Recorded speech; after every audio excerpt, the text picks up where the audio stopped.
When an object is in uniform circular motion, magnitude of its velocity does not change, but direction of its velocity continuously changes.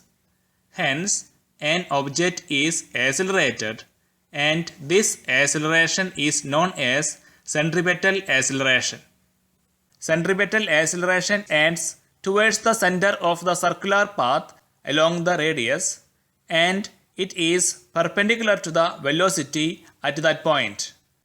The force which is required to keep an object in circular motion is known as centripetal force.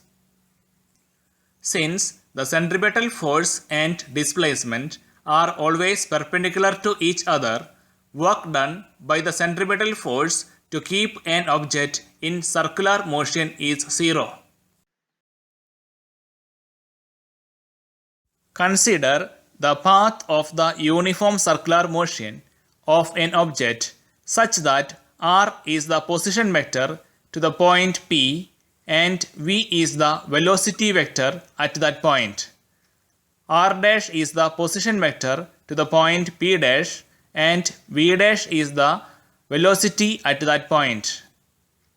Delta r is the displacement vector and delta theta is the angular displacement. To get the direction of acceleration, bring the velocity vectors to a common origin.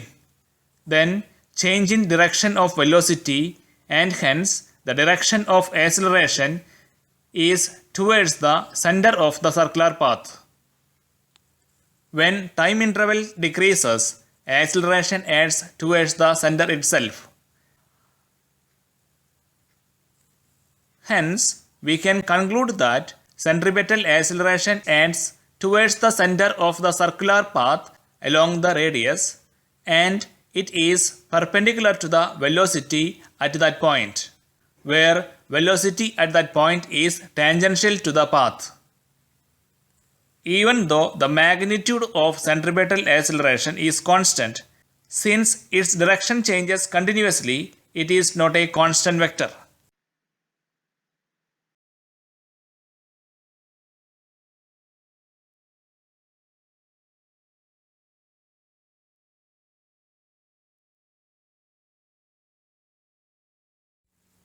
Consider the circular path of an object such that r and r dash are the position vectors and v and v dash are the velocities at the points P and P dash respectively. Here delta r is the displacement vector and capital letter R is the radius of the circular path. Shift the two velocity vectors to a common origin to find delta v. Now these two triangles are similar, so the ratios of similar sides will be same. Hence delta v divided by v equals delta r divided by r, or delta v equals delta r divided by r into v. But centripetal acceleration is the limiting value of rate of change of velocity.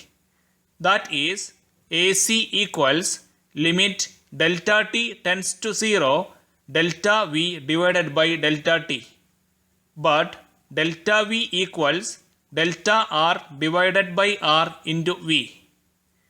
Hence, AC equals limit delta t tends to 0 v delta r divided by r delta t, or v by r limit delta t tends to 0 delta r divided by delta t, but delta r divided by delta t equals v. So centripetal acceleration equals v square divided by r, but v equals r omega. So centripetal acceleration equals r omega whole square divided by r, which is r omega square.